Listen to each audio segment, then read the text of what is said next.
Freeriding has been evolving over the past years, and the judging has evolved as well, and it's always a constant discussion. Being a judge on the Freeride World Tour since 2008, on a comp day, looking at the riders, and I have absolutely no clue what they are going to do. Judging goes non-stop for 3.5 hours. It's amazing how much the sport is evolving, and being on the first seat to witness that is such a rewarding job.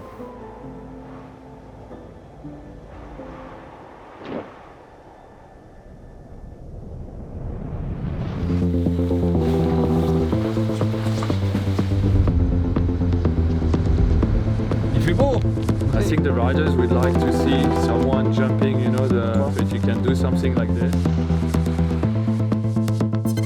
On competition day, my job is to be a judge. Well, I'm actually a head judge and a judge as well. So coming to the venue, checking the face, knowing how many points we'll give to each features, and making sure that all the judges are agreeing on that. Afterwards, prior to judging, I also take a run, one of the first track in the venues, but that's essential for not only the riders, because I'm going to give them all the feedbacks on the snow conditions, on the type of features, but it's also something that I take on board and give to all the judges so that we really know where are the technical parts in the venue. Snow is super catchy on some places due to the fact that it's dry. But beside that, it's really, really good. When we're done validating the mountain with Lolo, we'll sit in a judging tent. And then roll on. First category and carry on judging.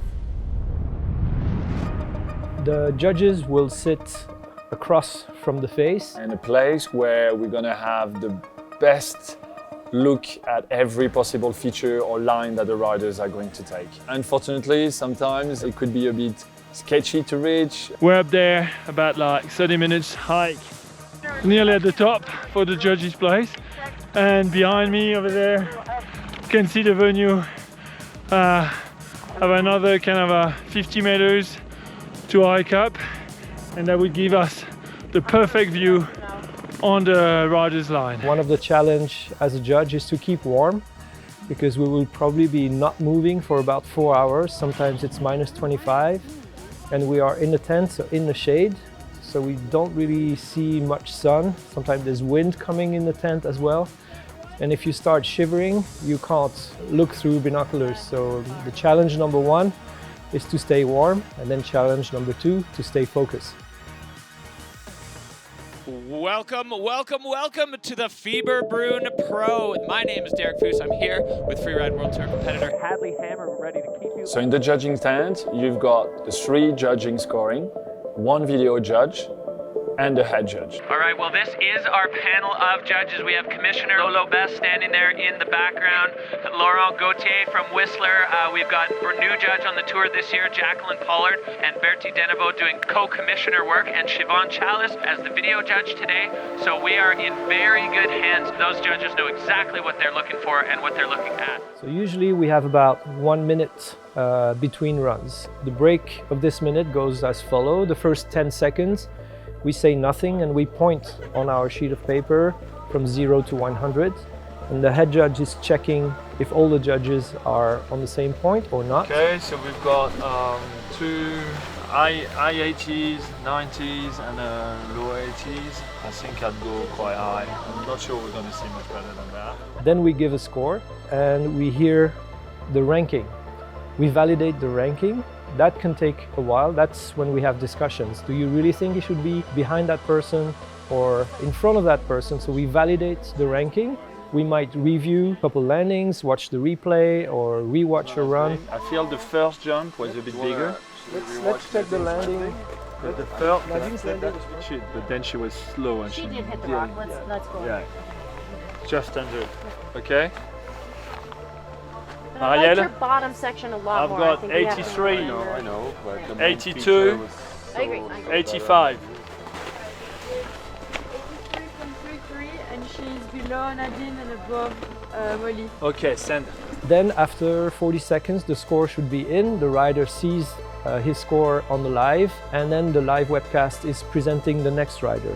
So this is about 20 seconds, the reaction, the presentation. Runs, making sure that they hit the nail on the head as they drop the score, because as we keep saying, underneath this, underlying all of this is the cut. We have a score. It's coming in. What's it going to be? Cody, Brahma, 87. Liam, the last rider of the day, taking over first place. A huge performance for the Swiss. And during these 20 seconds, we are writing down everything that happened in the run, everything that made our score go up or down, mistakes, where the rider went in the face, how many jumps, the size, the tricks. We have about 20 seconds to write it all down. And usually we hear next rider, 3, 2, 1. That's where we drop the pen, bring up the binoculars, and we're ready for the next ones. Having been a rider myself before being a judge is essential. It gives you so many insights on where it's super technical or where a rider is actually using a creative line, and I think it's essential in our job. Our job is to make sure the riders will have the best possible conditions, a safe mountain where they can express themselves, and then when we sit in the judging booth, we're going to be the #1 spectators in the best sitting spot with the best binoculars, and we will do our job, but we're also big fans and will enjoy the show. That was like 40 feet. Being a commissioner and a judge, doing the sport I love, being in the mountains, gathering, being with the middle with friends, I don't know, I think that's the best job in the world.